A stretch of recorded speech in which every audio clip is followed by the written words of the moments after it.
তুমি যখন মুমিন, যেদিন তুমি ইসলাম কবুল করে নিয়ে নিজেকে জান্নাতি ভাবছো বন্ধুরে, সেদিন থেকে তোমার মাল আর তোমার জানের স্বাধীনতা চলে গেছে। এটা তো মাল গেল, এবার জানটা কেমন?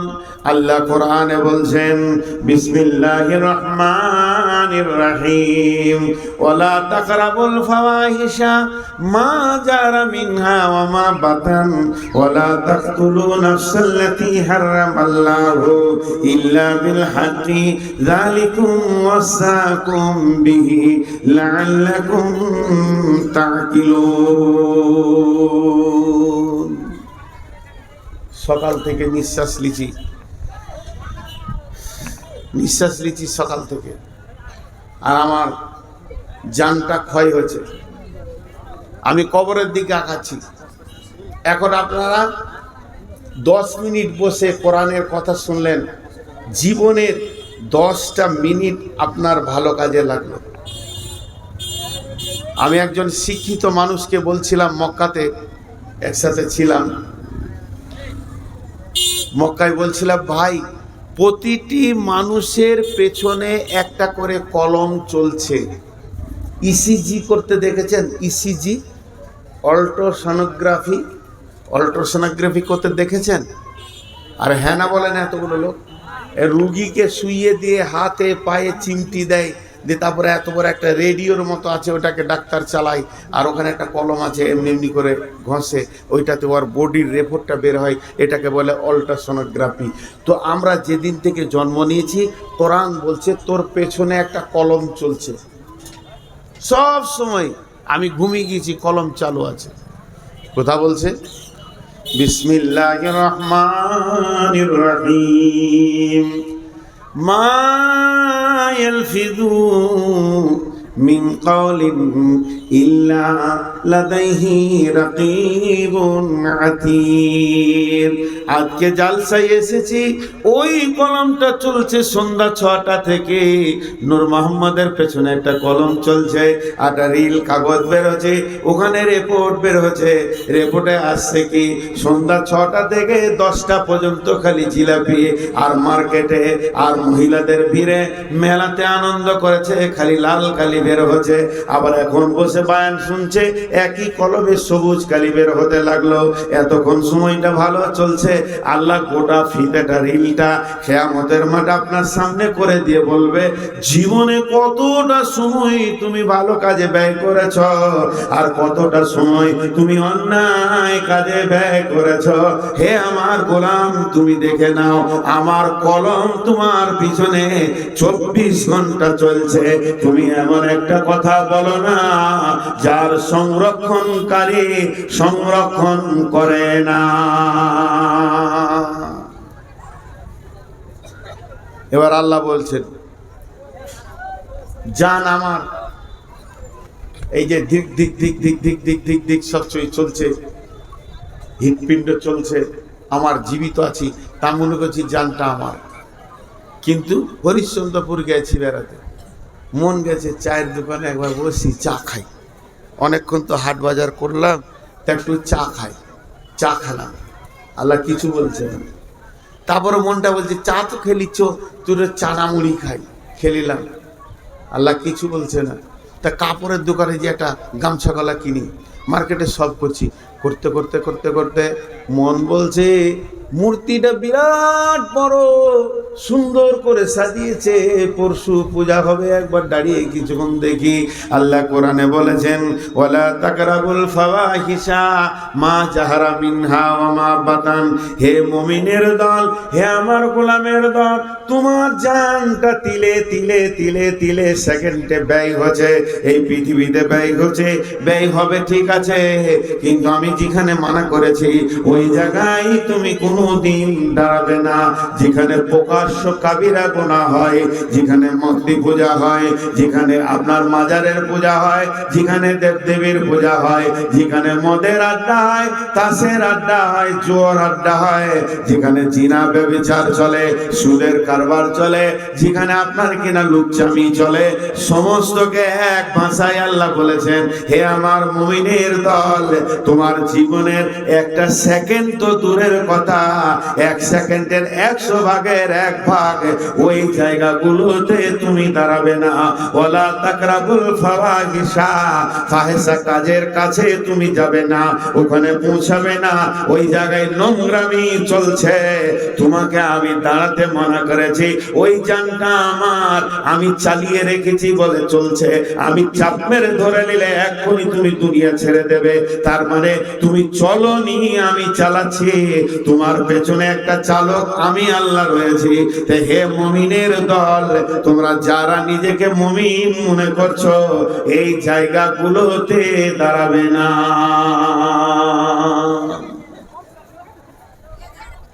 মানা করে দিলেন আল্লাহ, আর দাঁড়ানো যাবে না। কারণ জান আমার নয়, জানের মালিক যে সে মানা করে দিয়েছে, আমি পারবো না ভাই। আজকে জালসা চলছে, একটা কমিটি আছে, কমিটির একটা হেড আছে, সেক্রেটারি আছে। সেক্রেটারি বলে শেখা ওখানে, খবরদার কাউকে ফ্রিতে একটা ডেলিগেট দিবি না, 1 টাকা কমে দিবি না। আপনি কি বলবেন? ভাই আমি পারবো না, সম্ভব নয়, পারমিশন নাই। ঠিক ওই রকম জান আর মাল, জান এমন জিনিস আপনি নিজের মন মতো ব্যয় করতে পারেন না নিজের জানকে। মা বোনেরা, যেখানে নোংরামি, ওই জায়গায় বসতে পারেন না, ওই জায়গায় যেতে পারেন না। হে আমার সন্তানের দল, যে জায়গায় আমাকে আল্লাহ মানা করেছে ওই জায়গায় আমি যেতে পারবো না। তারপর আল্লাহ কি বলছেন? ইউকাতিলুনা ফি সাবিলিল্লাহি ফায়াকতুলুনা ওয়া ইউকতালুনা ওয়া'দান আলাইহি হাক্কান ফিত তাওরাতি ওয়াল ইনজিলি ওয়াল কুরআন। এই জায়গাটা বুঝতে হবে। আল্লাহ বলছেন, ইউকাতিলুনা ফি সাবিলিল্লাহি ফায়াকতুলুনা ওয়া ইউকতালুনা ওয়া'দান আলাইহি হাক্কান ফিত তাওরাতি ওয়াল ইনজিলি ওয়াল কুরআন ওয়া মা আওফা বিয়াদিহি মিনাল্লাহি ফাস্তাবসিরু বিবাইকুমুল্লাযী বা'য়াতুম বি ওয়া যালিকা হুয়াল ফাওজুল আযীম।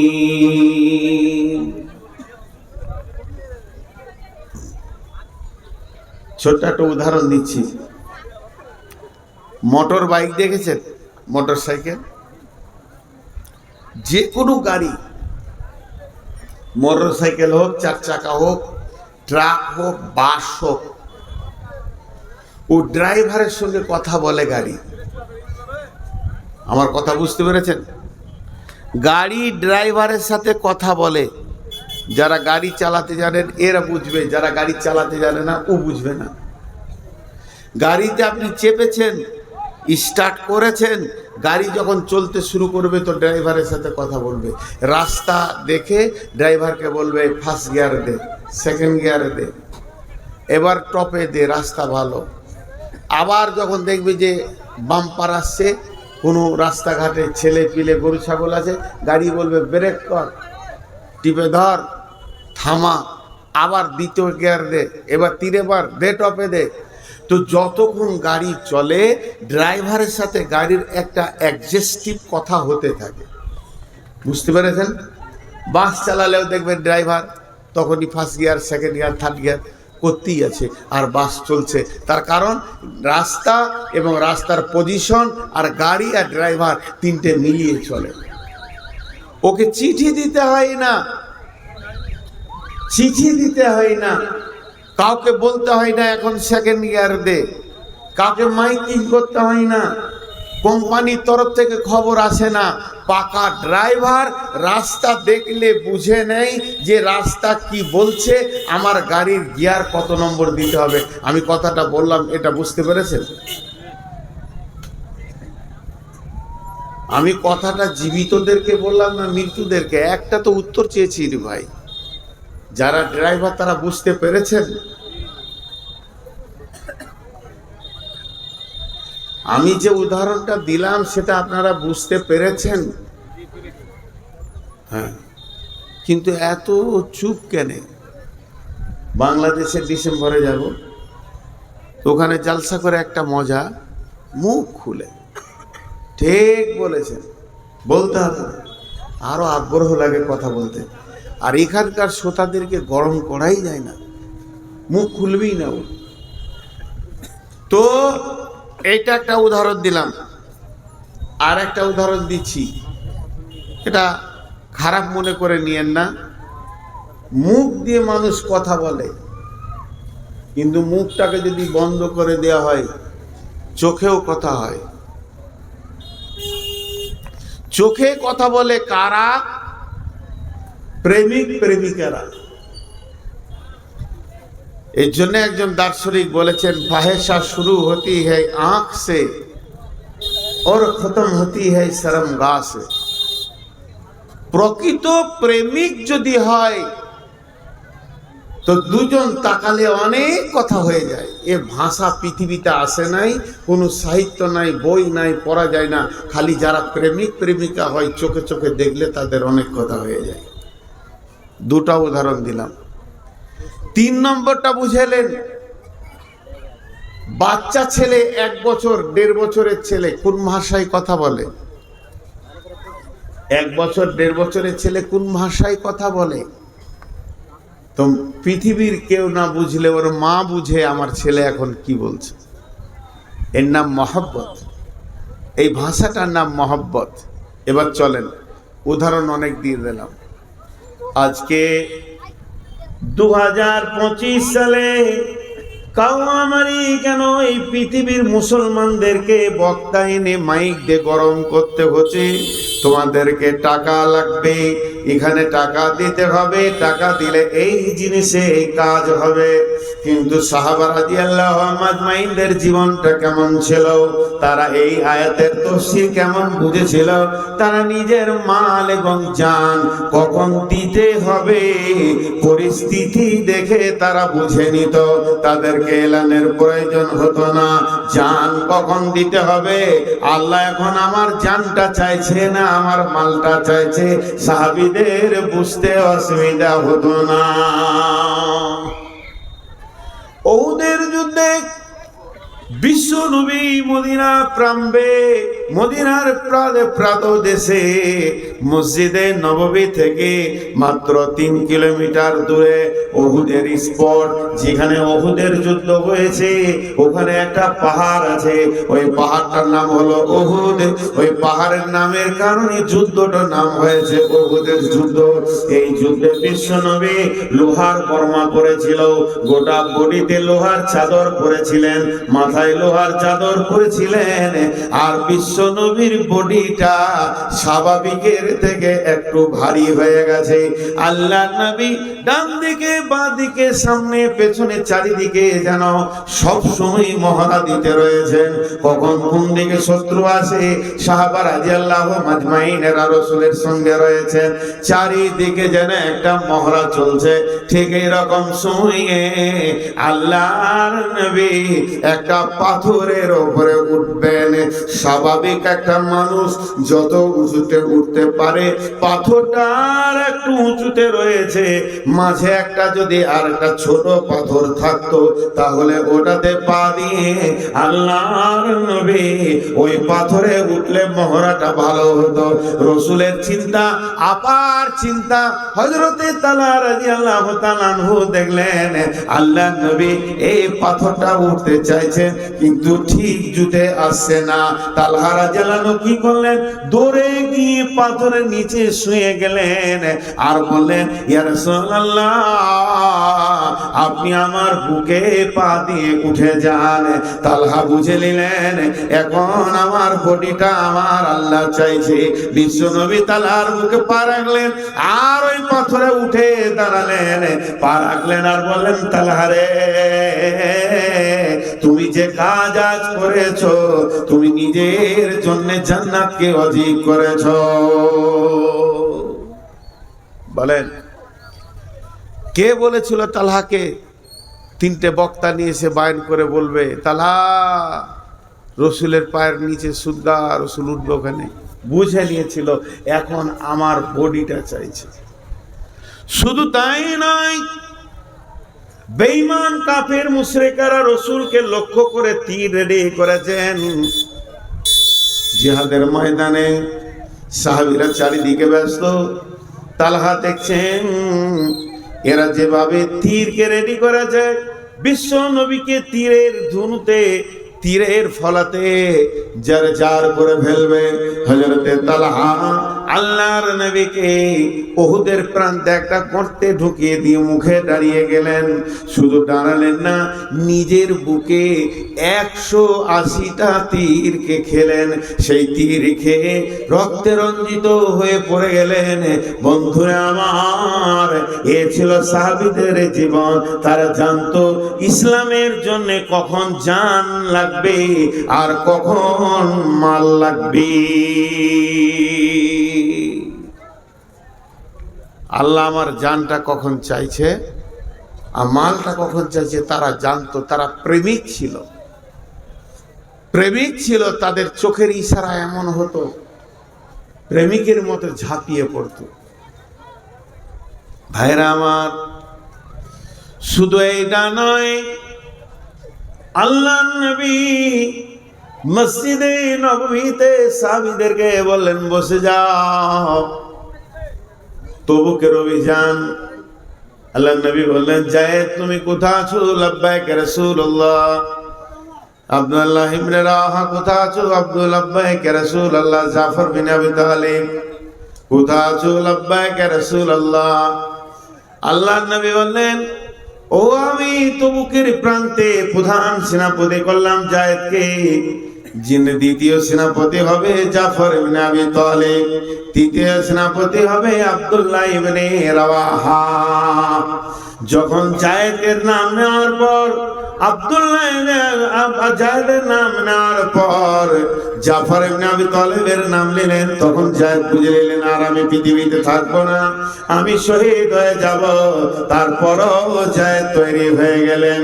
এরপরে জাফর ইবনে আবি তালিবের পর আব্দুল্লাহ ইবনে রাওয়াহার নাম নিচ্ছেন আল্লাহর নবী। তখন জাফর ইবনে আবি তালিব বুঝে নিলেন আর আমি পৃথিবীতে থাকবো না, সন্তানের মুখ দেখবো না, মালের কাছে ফিরে আসবো না। তারপরে আব্দুল্লাহ ইবনে রাওয়াহার নাম নিলেন। আব্দুল্লাহ ইবনে রাওয়াহার নাম নেওয়ার পর বিশ্ব নবী নাম লিখে বলছেন, এরপরে তোমরা জিহাদের ময়দানে যাকে পাবে একটা মনোনীত সেনাপতি বানিয়ে নেবে। তাহলে জাফর ইবনে আবি তালিব, আব্দুল্লাহ ইবনে রাওয়াহা বুঝে নিলেন আমাদের বিদায়ের প্রাক্কাল চলছে। আল্লাহর নবী বললেন, তোমরা বাড়িতে ফিরে যাও, নিজের আত্মীয়দেরকে দেখা করে চলে এসো, তোমাদেরকে তবুকের অভিযানে যেতে হবে। আর হযরতে জায়েদ উঠে দাঁড়িয়ে বললেন, ইয়া রাসূলুল্লাহ, ইয়া হাবিবাল্লাহ, আপনি আমার বাপের ভূমিকায় ছিলেন, আম্মা জান আয়েশা আমার মায়ের ভূমিকায় ছিল, অতএব আপনারা আমাকে ক্ষমা করবেন, আমি আমার জন্য দোয়া করবেন। এরপরে জাফর ইবনে আবু তালিব নিজের সন্তানদের ব্যাপারে বিবিকে ওসিয়ত করলেন, হে আমার বিবি শোনো, রাসূল আমাকে দ্বিতীয় সেনাপতি বানিয়েছেন, মানে আর আমি ফিরে আসছি না। বিবি রে, আমার সন্তানদেরকে আমার রাস্তায় দিয়ে দিও, আমার মতো মুজাহিদ বানিয়ে দিও। এই বলে জিহাদের ময়দানের দিকে দৌড়তে লাগলেন। এরপরে আব্দুল্লাহ ইবনে রাওয়াহা বিবিকে বলছে, তেলাওয়াত বন্ধ করো, তোমার সঙ্গে আমার জান্নাতে দেখা হবে। তবে শুনে নাও, হে আমার বিবি, আমাকে রাসূল মুতার প্রান্তে তৃতীয় সেনাপতি বানিয়েছেন, আমি এখন আল্লাহর রাস্তায় চলে যাচ্ছি, আমি শহীদ হয়ে যাব, তোমার সঙ্গে আমার জান্নাতে দেখা দেখা হবে। এই বলে বেরিয়ে গেলেন। তিনটে শহীদ হয়ে মুতার প্রান্তে তারা দুনিয়া থেকে চলে গেলেন। তারা জানতেন ইন্নাল্লাহ আশতারা মিনাল মুমিনিনা, আমরা মুমিন, আমরা আল্লাহকে জান দিয়ে দিয়েছি। ইকাতিলুনা ফি সাবিলিল্লাহ, আল্লাহর রাস্তায় নিজেদেরকে জান দিতে হবে। আয়াকতুলুনা ওয়া ইকতালুনা, হয় আমরা কতল হয়ে যাব, না হয় কতল করব।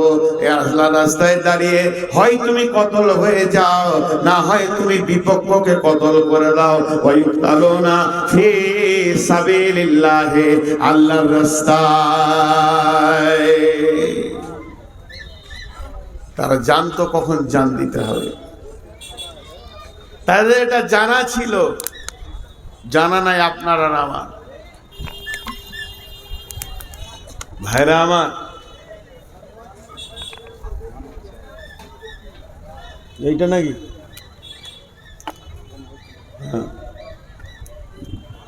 জান মাল এমন একটা জিনিস আমাদের বিক্রি হয়ে আছে।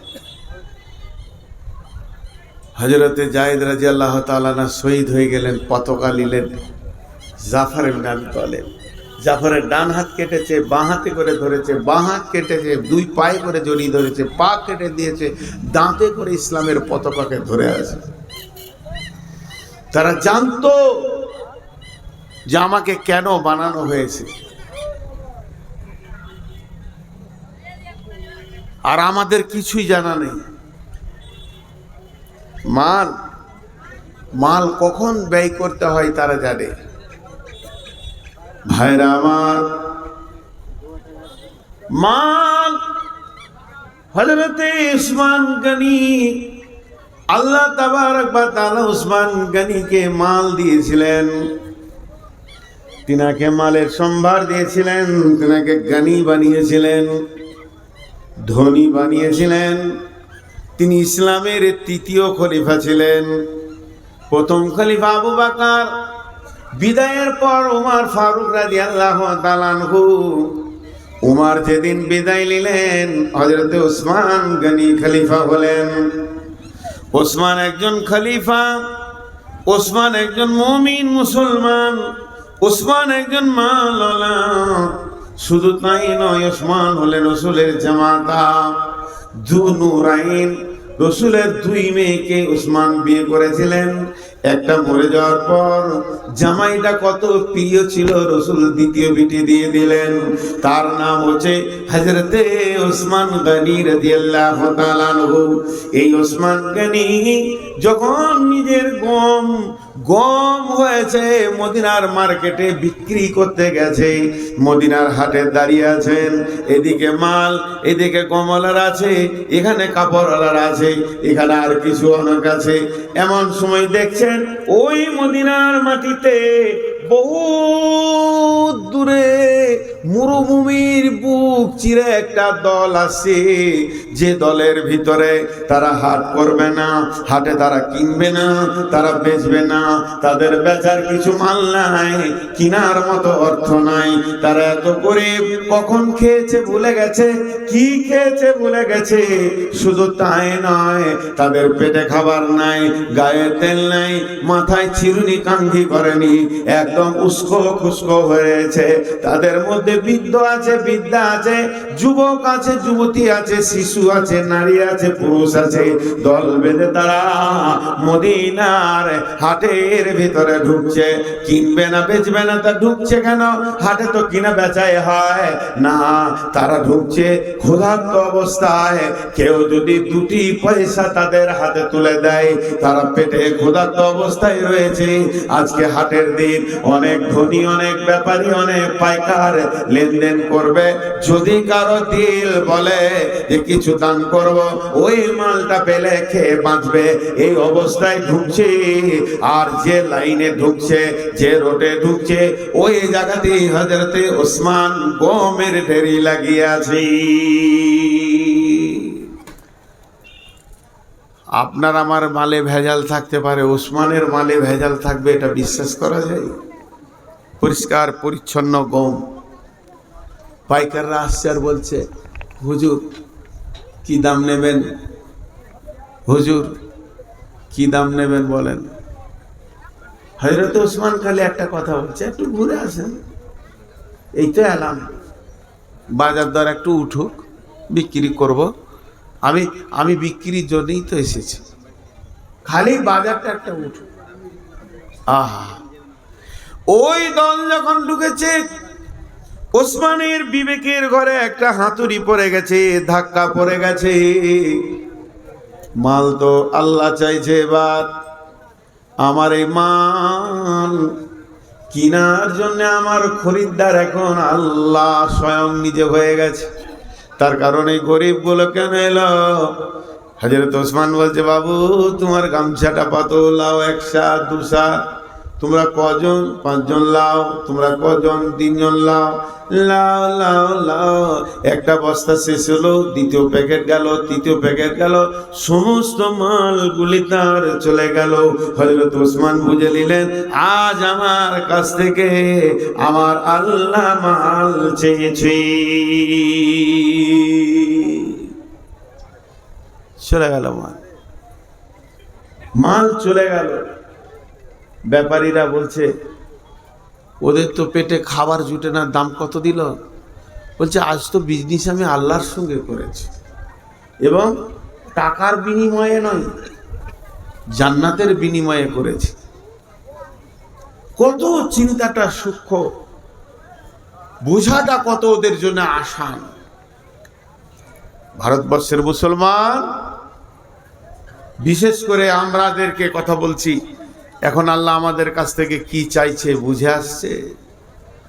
রেডি হয়ে যান, রেডি হয়ে যান। দুর্গমগিরি কান্তর মরু দুস্তুর পারাবার, লঙ্ঘিতে হবে রাত্রিতে যাত্রীরা হুঁশিয়ার। ফুলিতেছে জল, দুলিতেছে তরি, ভুলিতেছে মাঝি পথ, কে আছো নওজোয়ান হও আগুয়ান, হাগিছে ভবিষ্যৎ। জি, কে আছো নওজোয়ান হও আগুয়ান, হাকিছে ভবিষ্যৎ। আল্লাহ তাবারাক ওয়া তাআলা বলছেন, বিবাইকুমুল্লাযী বায়াতুম বি ওয়াদাল্লাহু হাক্কান ফিত তাওরাতি ওয়াল ইনজিলি ওয়াল কুরআন।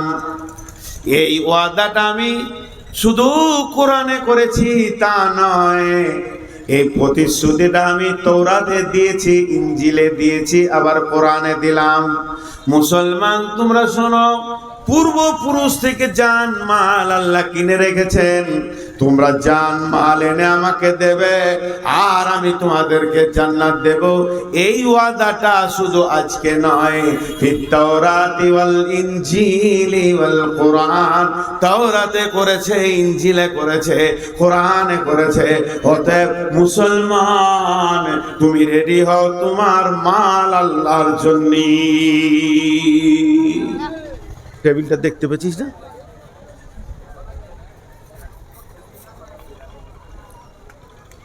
সব তোমার আল্লাহর জন্য। বুঝে নিতে হবে আল্লাহ এখন কি চাইছে। দেখেন, যে সাহাবীগুলো বুঝেছিল তাদের ইতিহাস কি। ওই যে তালহা রাদিয়াল্লাহু তাআলা আনহু রাসূলের জন্য পাথরের নিচে শুলেন, শুধু তাই নয়, 180 খানা তীর নিজের বুকে নিলেন, রাসূলকে একটা লাগতে দেননি। এই তালহা রাদিয়াল্লাহু তাআলা তখন মরে যাননি, তার অনেক পরে মারা গেছেন। যেদিন তালহা মারা যান, আল্লাহর নবী জানাজা পড়েন, এবং লাশ কবরে যখন রাখা হয়, বিশ্ব নবী বলছেন, এই আল্লাহ, আমার তালহাকে আমার কাছে ছিল, তোমার কাছে দিলাম। আর আমি নবী মুহাম্মদ সাল্লাল্লাহু আলাইহি সাল্লাম বলছি, আমার তালহা যেদিন তোমার ইসরাফিল সূর ফুঁকবে আর কিয়ামতের মাঠে উঠবে লাব্বাইক দিয়ে, সেই দিন আমার তালহা আর তোমাকে দেখে হাসবে, আর তুমি আমার তালহাকে দেখে মুচকে হাসবি। হরিশ্চন্দ্রপুর স্টেশনে আপনি গিয়েছেন কেন? আপনার এক বন্ধু আসছে কলকাতা থেকে, ট্রেন থেকে নেমেই দেখবেন দুইজন মুখে মুখে দেখা হলে মুচকি হাসি হবে। হাসিটা অটোমেটিক আসবেই। তো এই যে প্রেম, কত মহব্বত, যেটা কঠিন কিয়ামতের দিন, সেই দিন তালহা যখন উঠবে তো আল্লাহ তালহাকে দেখে মুচকে হাসবে, আর তালহা আল্লাহকে দেখে হাসবে। এর থেকে সৌভাগ্য আর কি হতে পারে? ভাইরা আমার, মাল গ্রহণ করা যেমন ইসলামের জন্য মাল ছেড়েও দিতে হবে। আব্দুল্লাহ জুল বাতাজাইন একটা সাহাবীর নাম, ওর নাম ছিল আব্দুল উজ্জা। লাত, মানাত, উজ্জা, হোবল এগুলো হচ্ছে দেবদেবীর নাম। আমাদের যেমন এখনকার যুগে দুর্গা, গণেশ, কালী মূর্তির নাম, আগেকার ছিল তাদের দেবদেবীর নাম ছিল লাত, মানাত, উজ্জা, হোবল। উজ্জা একটা ঠাকুরের নাম, উজ্জা একটা ঠাকুরের নাম। আমার বাড়িতে যদি কোনো সন্তান হয় তা আপনি খুশি করে নাম রাখলেন আব্দুল্লাহ। দুটো শব্দ, আব্দুল্লাহ, আব্দুল্লাহ দি মিলিয়ে আমরা বলি আব্দুল্লাহ। আব্দুল্লাহ নামটা রেখে আমরা খুশি হয়। আব্দুল্লাহ মানে জানেন, আল্লাহর গোলাম। ওর বাপ বলতে চাইছে আমার ছেলেটা আল্লাহর গোলাম। তোর বাপের বোনটা খুব খুশি হচ্ছে যে আমি ছেলেটাকে আল্লাহর গোলাম বানালাম। তো আব্দুল উজ্জা যখন জন্ম নেই তো ওর বাপ নাম রেখেছে আব্দুল উজ্জা। উজ্জা একটা ঠাকুরের নাম, তাহলে ওর বেটা হলো উজ্জা ঠাকুরের গোলাম। যেমন অনেক হিন্দু ভাইদের নাম আছে কালী দাস, কালীর দাস, সে দাসত্ব করবে, এর জন্য নাম রাখা হয়। তো ওর নাম রেখেছে আব্দুল উজ্জা। ভাইরা আমার, যখন মদিনা মানবালায় আব্দুল উজ্জা বিশ্ব নবীর সংবাদ পেলেন, আল্লাহর নবীকে পেলেন, আব্দুল উজ্জার বাপ মারা গেছে, মা বিধবা, মা বেটা দুজনই চাচার কাছে থাকে, আব্বা তো নাই। সেই আব্দুল উজ্জা আল্লাহর নবীকে পেয়ে আব্দুল উজ্জা বুঝে ফেললেন আর দেরি করা যাবে না, আমাকে এখন কালেমা পড়তে হবে, আল্লাহর গোলাম বানতে হবে। কৌতূহলিকতা ছেড়ে দিয়ে, দাসত্ব ছেড়ে দিয়ে, আর দেবদেবীকে ছেড়ে দিয়ে রসুলের কাছে কালেমা পড়ে নিলেন। বিশ্ব নবীর কাছে কালেমা পড়েছে।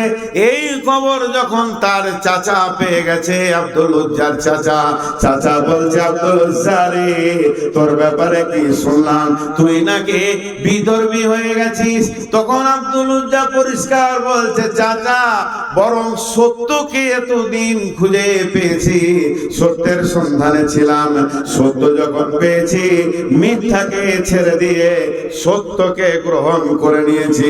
চাচা এ ব্যাপারে কোনো সন্দেহ নাই, আপনি যেটাই ভাববেন ওটা ভাবতে পারেন, আমি সত্যকে গ্রহণ করে নিয়েছি।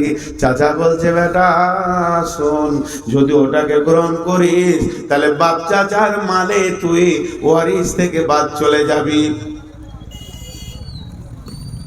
আব্দুল উজ্জা বলছে, সমস্ত মালকে ত্যাগের বিনিময়ে যদি আমি আল্লাহ এবং রসুলকে পেয়ে যাই তাতেও আমার কবুল আছে, তাতেও আমার মত আছে, তারপরও আমি কোনোদিন পেছন পা হব না। চাচা তখন বলছে, এখনই বাড়ি থেকে বের হয়ে যা, একটা সম্পদ তুই পাবি না। আব্দুল উজ্জা বলছেন, চাচা আমার একটা বক্তব্য শোনো, আপনিও যদি ইসলাম গ্রহণ করতেন তা কত ভালো হতো। ইসলাম একটা সুন্দর, ওর ভিতরে আরো চলে গেল, নিজে তো ছাড়ে না, আবার আমাকে দাওয়াত দেয়, এটা কেমন করে হতে পারে? আব্দুল উজ্জার চাচা রেগে গিয়ে ওকে বাড়ি থেকে বের করে দিল। তোর গায়ে যে কাপড় চোপড় আছে সব খুলে দে। ব্যাচেলিয়ার ছেলে, যুবক ছেলে, পরিপূর্ণ যৌবন হয়ে গেছে, জামা গেঞ্জি সব খুলে ফেলে দিল, এবার শুধুমাত্র লুঙ্গিটা আছে, এটা কেমন করে খুলবে? কিন্তু মা চাচা বলছে, আব্দুল উজ্জা দাঁড়িয়ে যা, তুই বাড়ি থেকে বের হয়ে গেছিস, দাঁড়িয়ে যা, তোকে পরনের লুঙ্গিটা খুলে দিতে হবে। মনে মনে চিন্তা করছে, এবার তো আমি ন্যাংটা হয়ে যাব। আব্দুল উজ্জার চাচা চিন্তা করছে, তোকে ন্যাংটা করে ছাড়বো। বেজ্জতি করে ছাড়বো। ওর মাথা, ওর মগজ ওর মতো চিন্তা করছে, আর আব্দুল উজ্জা চিন্তা করছে ইসলাম ভালো, আল্লাহ ভালো, রসুল ভালো, সমস্তগুলি পাক, আর আমার গায়ে রয়েছে বেঈমানের না পাকের কাপড়। তাই আমার আল্লাহ কৌশল করে কাপড়টা খুলিয়ে নিচ্ছে। কাপড়টা খুলে দিল, এডাল বাচেলিয়ার ছেলে মায়ের সামনে দাঁড়িয়েছে, মা একটা কম্বল ছুড়ে দিল, কম্বলটা দুই ভাগ করে অর্ধেক কোমরে জড়িয়ে নিয়ে অর্ধেক গায়ে নিয়ে মসজিদে নববীতে জীর্ণ শীর্ণ হয়ে হাজির হয়েছে। আল্লাহ নবী বলেন, আব্দুল্লাহ রে, তোমার হালাত কেন এমন? আব্দুল্লাহ বলছে, ইয়া রাসূলুল্লাহ, আমার হালাত এরকম হওয়ার পৃথিবীর কোনো কারণ নাই, শুধু একটা কারণ, আমি ইসলাম কবুল করেছি, আমি আল্লাহকে পেয়েছি, আমি রসুলকে পেয়েছি, তার বিনিময়ে সব ছেড়ে আসতে হয়েছে। আল্লাহ নবী বললেন, আব্দুল্লাহ, আজ থেকে তোমার নাম আব্দুল উজ্জা নয়, আমি নবী মুহাম্মদ তোমার নাম রাখলাম আব্দুল্লাহ। মসজিদে নববীতে আসাফেদের সুফার যে জায়গা আছে, আল্লাহ নবী বললেন, যাও তুমি আসাফে সুফাদের ভিতরে থাকো। আব্দুল্লাহ আসাফে সুফাদের সঙ্গে থাকতে লাগলো।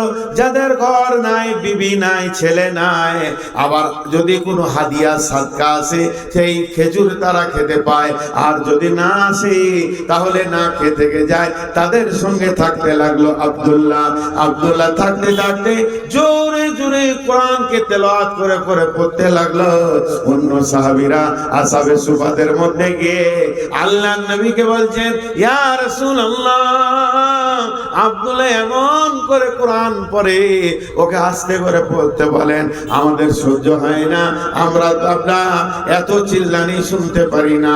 বিশ্বনবী বললেন, তোমরা ধৈর্য ধরে নাও, আমি আব্দুল্লাহকে মানা করতে পারবো না, কারণ আব্দুল্লাহ বহু ত্যাগের বিনিময়ে আজকে ইসলামের ভিতরে এসেছে।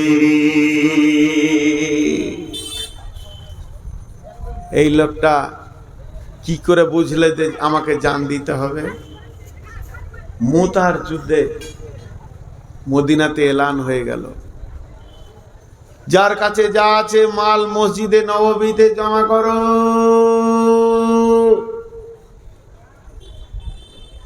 হঠাৎ যুদ্ধের ডঙ্কা বেজে উঠেছে। রোম সম্রাট, পারস্য সম্রাট, বিরাট শক্তির অধিপতি ছিলেন, তারা তখন জর্ডান বর্ডার হয়ে মুতা নামে প্রান্তে হাজির হয়ে গেছে। আর বিশ্বনবী তখন সিনাদেরকে রেডি করছে, বহুত রাস্তা যেতে হবে, তোমরা তৈরি হও নিজে নিজের মাল নিয়ে, বাইতুল মালে মাল নাই, এলান করে দাও। এখন হঠাৎ টাকা দরকার, এলান করা হলো, ও মদিনার আনসার মুহাজিরেরা, তোমাদের কাছে যার যার মাল আছে জমা করো। একবার দৃশ্যটা ভাবেন, আমি আপনাদেরকে ভাবতে বলছি। এলান হওয়ার পর যার যেমন মাল আছে ওই রকম মাল নিয়েছে রসুলের কাছে হাজির হচ্ছে। আর একবার বলছি, যার যেমন মাল আছে ওই রকম মাল নিয়েছে রসুলের কাছে হাজির হচ্ছে। আমি ওই আয়াতটা তাফসীরে আছি, অন্যদিকে মাথা নিয়ে যাবেন না। আব্দুল্লাহর কি আছে? তো ঘরও নাই, বাড়ি নাই, মসজিদে আসাবে সুফাদের সঙ্গে থাকছে। কিন্তু একটা মানুষের যেমন পেটে ব্যথা উঠলে, খুব পায়খানার চাপ দিলে উঠা বসা আর হুসফুস করে, আব্দুল্লাহ ওই অবস্থা করছে। কেন গো? মন দিয়ে শোনেন। আব্দুল্লাহ একবার দাঁড়াচ্ছে, একবার বসছে, একবার রসুলের দিকে দেখে, দুই পায়ে গিয়ে যায়, আবার পেছিয়ে এসে বসে, আবার যেন উঠে দাঁড়ায়। আব্দুল্লাহ মনে মনে করে, হতভাগা আব্দুল্লাহ রে, তোর দুইটি কম্বল, এছাড়া নাই কোনো সম্বল। গায়ের যদি তুই দিয়ে দিস তাহলে গাটা খালি হয়ে যাবে, পাছাটা থাকবে ঢাকা। আর যদি নিচের কম্বলটা দিস তাহলে পাছা খুলে যাবে, গাটা ঢাকা থাকবে। তাহলে তুই কি দান করবি? আজকে মালের প্রতিযোগিতা লেগে গেছে, সাহাবীরা নিজের নিজের মাল নিয়ে মসজিদে মালের ঢেরি লেগে গেল। এখানে অমুকের মাল এলো, এখানে তসুকের মাল এলো, এখানে সে দিল, অমুক দিল, তসুক দিল, সবাই দিল। আব্দুল্লাহ রে, তোর নামটা কি এই লিস্টে আসবে না? তাহলে তোর তো আজকে একটা খেজুরও নাই, তুই সম্ভ্রান্ত ঘরের ছেলে, আজকে তোর মাল নাই, আজকে একটা খেজুরও থাকলে ওই মালের উপরে চাপিয়ে দিতিস। এই জন্য একবার উঠছে একবার বসছে, কোনটা দিব কোনটা রাখবো তাল পায় না। এই গরিব সাহাবীটা তালের মনের ভিতরের চাহিদাটা দেখেন, বুঝে নিয়েছে এখন আমার কোন জিনিসের দরকার। এই জন্য এরকম ছটফট করতে করতে এক সময় আব্দুল্লাহ এক পা দুপা করে রসুলের সামনে চলে গেলেন। রসুলের কাছে দাঁড়িয়ে আছে। আল্লাহ রসুল বলছে, আব্দুল্লাহ তুমি তুমি তুমি কেন? তার মানে তোমার তো মাল নাই, এখানে মাল লিয়া হচ্ছে, যারা মাল আছে তারা আসবে। তো ওইটা ঠিক এমনি করে বলছে, আব্দুল্লাহ তুমি। আব্দুল্লাহ মাথাটা নামো করে চোখের পানি ছেড়ে দিয়ে বলছে, ইয়া রাসূলুল্লাহ, ইয়া হাবিবাল্লাহ, আমি অনেকক্ষণ থেকে জানের বেচৈনে রয়েছি, আমি কি দিব খুঁজে পেলাম না, তবে এখন একটা মাল আমি খুঁজে পেয়ে গেছি। দয়ার নবী গো, যদি ওই মালটা গ্রহণ করে নিতেন আব্দুল্লাহ বড় খুশি হয়ে যেত। বিশ্বনবী বললেন, বলো। তখন আব্দুল্লাহ বলছেন, ইয়া রাসূলুল্লাহ, কম্বল দুটার মধ্যে একটা দেয়া যাচ্ছে না, এছাড়া আদার্স কোনো মাল নাই। অনেক চিন্তা করে দেখলাম আমার একটা জান আছে, আমাকে এই মুতার যুদ্ধে আমার জানটা দেওয়ার মতো সুযোগ দেন। আল্লাহর নবী বললেন, যাও, কবুল, তুমি ওই জিহাদে যাবে। এবার সমস্ত মাল রেডি হয়ে গেল, জিহাদে মাল। সাহাবীরা যখন বেরোতে শুরু করলেন, রসুলের সঙ্গে মোলাকাত করে আর এক এক করে বেরিয়ে যায়। এবার আব্দুল্লাহর পালা যখন পড়েছে, আব্দুল্লাহ বলছেন, রাসূলুল্লাহ, আপনি আপনার আব্দুল্লাহর জন্য দোয়া করেন, একে যেন আল্লাহ এর জানটা কবুল করে নেয়। আব্দুল্লাহর ঘাড়ে হাত দিয়ে আল্লাহর নবী বললেন, এই আল্লাহ, আব্দুল্লাহ বহু ত্যাগের বিনিময়ে দ্বীন ইসলামে এসেছে, আমি তোমার আখিরি পয়গম্বর নবী মুহাম্মদ আব্দুল্লাহর জন্য, কাফেরদের জন্য আব্দুল্লাহর রক্তকে হারাম করে দিলাম। তখন আব্দুল্লাহ চিৎকার করে বলল, ইয়া রাসূলুল্লাহ, ওদের জন্য যদি আমার রক্তটা হারাম হয়ে যায় আমি শহীদ কেমন করে হব? বিশ্ব নবী বলেন, আব্দুল্লাহ রে, তুমি যদি বিছানায় মারা যাও তবুও তুমি শহীদের দরজা পাবে। এ আব্দুল্লাহ বেশ কিছুদিন পর মুতার প্রান্তে, ওখানে বেশ কিছুদিন ঠান্ডা খোলা আকাশে থাকার কারণে পৃথিবী ছেড়ে চলে গেলেন, রোগে আক্রান্ত হয়ে চলে গেলেন। এই লাশ সন্ধ্যার সময় নিয়ে যাওয়া হচ্ছে কবরে রাস্তা দেখানোর জন্য। হযরতে বেলালের হাতে রয়েছে মশাল, মশালকে জ্বালিয়ে দিয়ে নিয়ে যাচ্ছেন, কবরের দিকে নিয়ে যাচ্ছেন, আর সব লোক যাচ্ছে। হযরতে বেলাল বলছে, আমি যেন শুনতে পেয়েছি কবরে কে নেমেছে লাশকে নামানোর জন্য। বলছে, তোমাদের ভাইকে আস্তে আস্তে আস্তে আস্তে কবরে নামাও। তাকে কবরে নামানো হচ্ছে। আমি দলকে ছেড়ে সমস্ত ভিড়কে ফাড়িয়ে দিয়ে একবার সামনে গিয়ে দেখলাম লোকটা কে। লোকটা অন্য কেউ নয়, লোকটা হলো আখিরি পয়গম্বর নবী মুহাম্মদুর রাসূলুল্লাহ সাল্লাল্লাহু আলাইহি ওয়াসাল্লাম। নিজের হাতে আব্দুল্লাহ লাশকে রাখলেন। কেউ বলে লাশকে ধরে এরকম করে বলেছিলেন, আবার কেউ কেউ বলছে না, লাশকে কবরে রেখে যখন দাফন হয়ে গেল আল্লাহর নবী লম্বা দোয়া করলেন না, লম্বা কথা বললেন না, ছোট্ট একটা কথা বললেন, এই আল্লাহ, আব্দুল্লাহ এতদিন আমার কাছে ছিল, আমি আব্দুল্লাহর উপরে রাজি ছিলাম, এই আল্লাহ তুমি আমার আব্দুল্লাহর উপরে রাজি হয়ে যাও। এই জীবনগুলো কখন হয়েছে? ত্যাগগুলোর দিকে তাকান, ত্যাগের দিকে তাকান। এই জায়গায় আল্লাহ রসুল বলছে আমি রাজি, তুমি রাজি হয়ে যাও। আল্লাহ এই দোয়াটা কখন পেয়েছে? জি ভাই, আজকে বক্তা শ্রোতা সবাই আমরা ইমান থেকে বহুত দূরে চলে গেছি। কি বুঝাবো, কি দিব, কি বুঝাবো, কি দিব খুঁজে পাই না। এর জন্য আমার শুরু ভূমিকায় ছিল, হে মুমিন, তোমার জান তোমার মালকে আল্লাহ বলছে আমি জান্নাতের বিনিময়ে কিনে নিয়েছি। আজকে আমাদের জান আমাদের মাল আর আমাদের হাতে নাই, কিন্তু আমরা বুঝি না। জি, হযরত ওসমান কত মাল দান করেছেন। আল্লাহ রসুলের কাছে একটা যুবক এলো, ইয়া রাসূলুল্লাহ, আমি কয়েকদিন খেতে পাইনি, আমাকে কিছু দেন। নবীজি বললেন তুমি ওসমানের ঘরে যাও। ওই যুবক ওসমানের বাড়ি গেল। ওসমান গনি ওর বিবিকে বকছে, দেখে ফিরে এলো। রসুলকে বলছে ইয়া রাসূলুল্লাহ, খুব বকাবকি করছে, যাও। এবার গেল ওসমানের ঘরে, দরজায় ধাক্কা দিল। ওসমান বেরিয়ে এলেন, জিজ্ঞাসা করছে কি বাবু? বলে কি, আমি রসুলের কাছে এসেছিলাম, রসুল আমাকে পাঠিয়েছে আপনার কাছে, আমি আমার পরিবারকে নিয়ে কয়েকদিন না খেয়ে আছি। হযরত ওসমান কিছু মাল দিলেন। যুবক বলে বন্ধু, এই মালটা আমি কিছুক্ষণ আগে আপনার কাছে চাইতে এসেছিলাম, ফেরত গেছি। হযরত ওসমান বলে আমি তো কাউকে ফেরত দিইনি।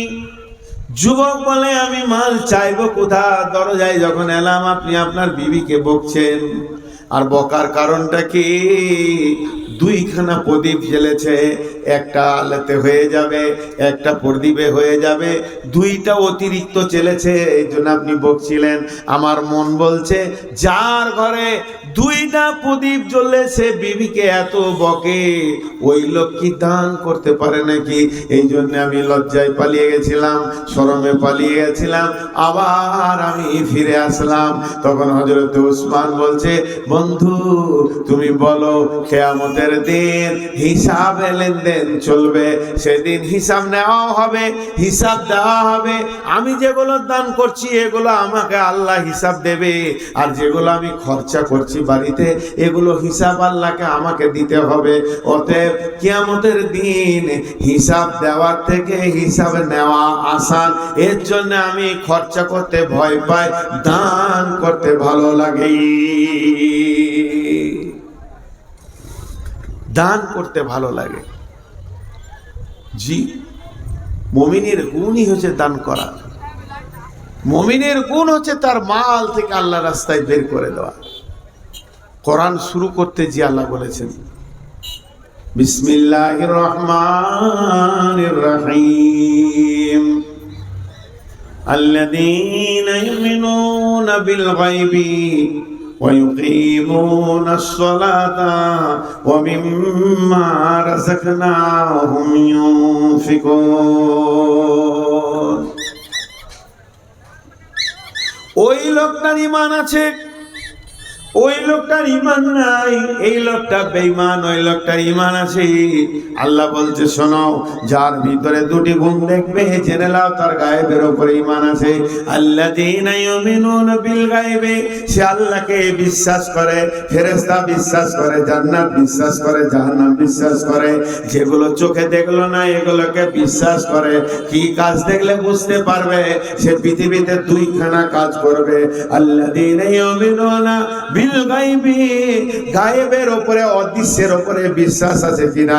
মুমিনের ঈমান আনার ব্যাপারে যতগুলো চ্যাপ্টার আছে 6টা 30-এর উপরে ঈমান আনতে হবে। তার মধ্যে কিছু গায়েব হচ্ছে, আল্লাহকে দেখলাম না ঈমান আনলাম, আবার আখিরাত দেখলাম না, জান্নাত দেখলাম না, জাহান্নাম দেখলাম না, ফুলসিরাত দেখলাম না, ফেরেশতা দেখলাম না, এর উপরে ঈমান আনতে হবে। এবার তুমি বুঝবে কি লোকটার মধ্যে ঈমান আছে কিনা। ঈমানদার মুমিনদেরকে দুই জায়গায় দেখা যাবে, আল্লাযীনা ইউমিনুনা বিল গায়বি ওয়া ইউকিমুনাস সালাতা, তারা সালাত আদায় করবে, ওয়া মিম্মা রাযাকনাহুম ইউনফিকুন, আবার নিজের রুজি থেকে আল্লাহর রাস্তায় দান করবে। এর জন্য প্রথমেই বলেছি মুমিনের মাল আল্লাহ জানকে কিনে নিয়েছে। এখানেও আল্লাহ বলছেন মুমিনরা সালাত করবে এবং আল্লাহর রাস্তায় দান করবে। মুমিনের দুটি গুণ থাকবে, দানটা একটা মুমিনের গুণ। গভীর রাত 12টা 1টা বেজে গেছে, তাহাজ্জুদের টাইম, হাজী সাহেব উঠেছেন তাহাজ্জুদ পড়ার জন্য, তখনও আল্লাহ দান করতে বলছে, তখনও আল্লাহ দান করতে বলছেন। বিসমিল্লাহির রহমানির রহিম। তাতাজাফা জুনুবুহুম আনিল মাজাজি'i ইয়াদউনা রাব্বাহুম খাওফাও ওয়া তামাআ ওয়া মিম্মা রাযাকনাহুম ইউনফিকুন। মুমিনরা কি করবে? শুয়ে আছে, গভীর রাত্রিতে উঠবে, বিছানা ছাড়বে, ওই রাতে উজু করে 2 রাকাত নামাজ পড়বে এবং তার রবকে ডাকবে ভয় আর আশার মধ্য দিয়ে, আল্লাহকে ভয় আর আশার মধ্য দিয়ে ডাকবে। সেই সাথে কি করবে? ও মিম্মা রাযাকনাহুম ইউনফিকুন, নিজের রুজি থেকে আল্লাহর রাস্তায় দান করবে। ভাইয়া, এখন একটা কথা বলি আপনাদেরকে, একটা কথা ধ্যান দিয়ে শোনেন। 5টা মিনিট বসেন, 5টা মিনিট আমি বক্তব্যের সারাংশটা গুটিয়ে দিই। আজ বক্তব্যের শুরুয়াত কি ছিল? মুমিনের জান মাল আল্লাহ কিনে নিয়েছেন। বক্তব্যের শেষ অংশ কি হলো? মুমিন গভীর রাতে কাঁদবে, তাও আল্লাহর রাস্তায় দান করবে। মুমিন আমরা যদি হতে চাই তা আমাদের জান মাল আল্লাহর জন্য রেডি করতে হবে। ভাইরা আমার, এখানে যত লোক বসে আছেন, আমি মাত্র 5 থেকে 7টা মিনিট আপনাদের কাছে চেয়ে নিচ্ছি। 5 থেকে 7টা মিনিট, উঠবেন না কেউ। আল্লাহ তাবারক ওয়া তাআলা বলছেন বিসমিল্লাহির রহমানির রহিম। ইয়া আইয়ুহাল্লাযীনা